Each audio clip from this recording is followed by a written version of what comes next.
Stuart Alderoty, CLO Ripple, menyatakan bahwa Komisi Sekuritas dan Bursa AS, SEC, mungkin akan mengajukan banding atas putusan akhir dalam kasus XRP yang sedang berlangsung.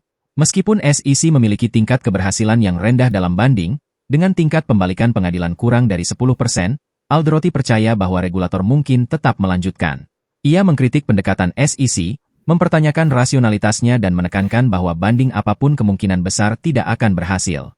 Alderoty mendesak SEC untuk kembali fokus pada misi utamanya, yaitu melindungi investor, daripada mengejar litigasi yang menurutnya tidak berdasar. Dalam sebuah wawancara baru-baru ini di Crypto Law TV, Alderoty membahas potensi banding dari SEC dalam kasus Ripple. Ia mengungkapkan harapannya agar SEC tidak mengajukan banding, dengan alasan bahwa pengadilan telah menyimpulkan bahwa tidak ada korban di sini, tidak ada yang menderita kerugian dalam kasus ini, tidak ada tuduhan penipuan.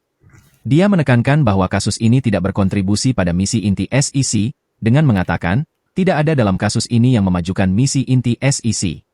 Namun, Alderoty meragukan proses pengambilan keputusan SEC, terutama dalam kasus yang melibatkan mata uang kripto.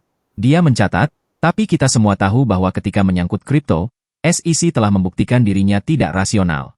Dia juga menunjukkan bahwa pengadilan mengkritik SEC karena terlibat dalam permainan litigasi dan taktik daripada menerapkan hukum dengan setia.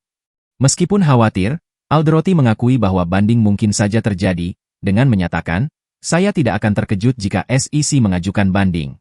Alderoty dengan tegas menyatakan bahwa status XRP sebagai bukan sekuritas, dan perdagangan XRP di pasar sekunder sebagai transaksi non-sekuritas, kini telah ditetapkan dalam hukum.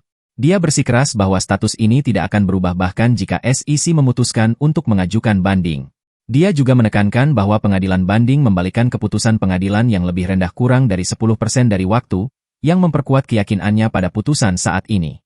Mengingat perlakuan yang cermat dan bijaksana dari semua masalah dalam kasus ini oleh Hakim Torres, kami sangat yakin bahwa banding apapun akan bertahan dari tantangan oleh SEC, tambahnya.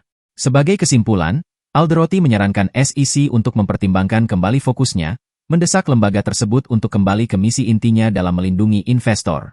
Dia mengkritik SEC karena mengejar kasus-kasus yang tidak melibatkan kerugian bagi investor atau pasar, dan menyarankan agar regulator memprioritaskan kasus-kasus yang benar-benar berdampak pada integritas pasar.